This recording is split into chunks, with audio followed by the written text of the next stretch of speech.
Los Angeles, a California appeals court ordered the dismissal of a criminal case Tuesday against a Mexican megachurch leader on charges of child rape and human trafficking on procedural grounds.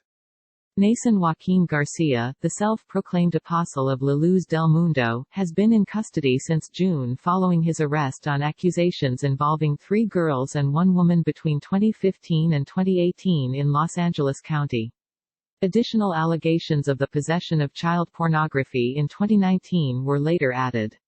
He has denied wrongdoing. While being held without bail in Los Angeles, Garcia has remained the spiritual leader of La Luz del Mundo, which is Spanish for the light of the world.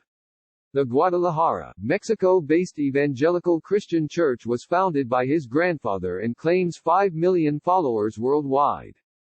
It was not clear when he would be released. The Attorney General's office said it was reviewing the court's ruling and did not answer additional questions.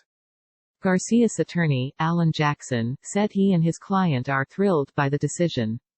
In their zeal to secure a conviction at any cost, the Attorney General has sought to strip Mr. Garcia of his freedom without due process by locking him up without bail on the basis of unsubstantiated accusations by unnamed accusers and by denying him his day in court, Jackson said in a statement. La Luz del Mundo officials in a statement urged their followers to remain respectful and pray for authorities. We are not to point fingers or accuse anyone. We must practice the Christian values that identify us, such as patience, prudence, respect and love of God, they said.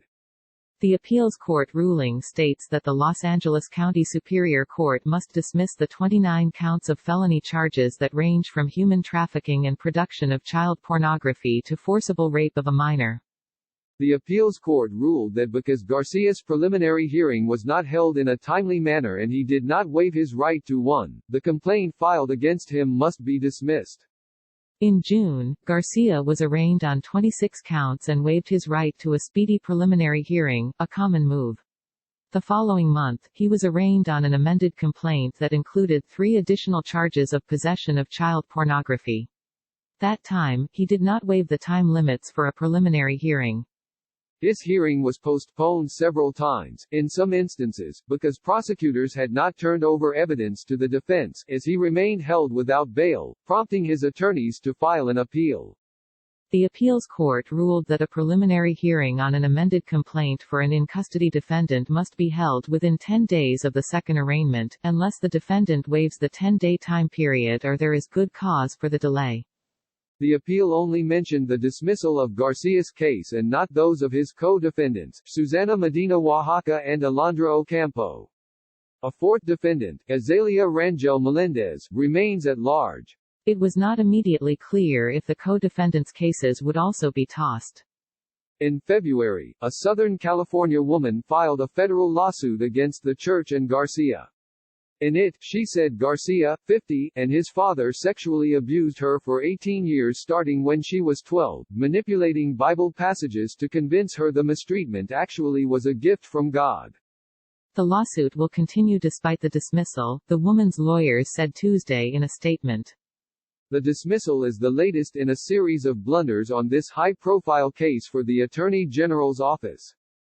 Attorney General Xavier Becerra himself pleaded with additional victims to come forward, a move defense attorneys said could taint a jury pool.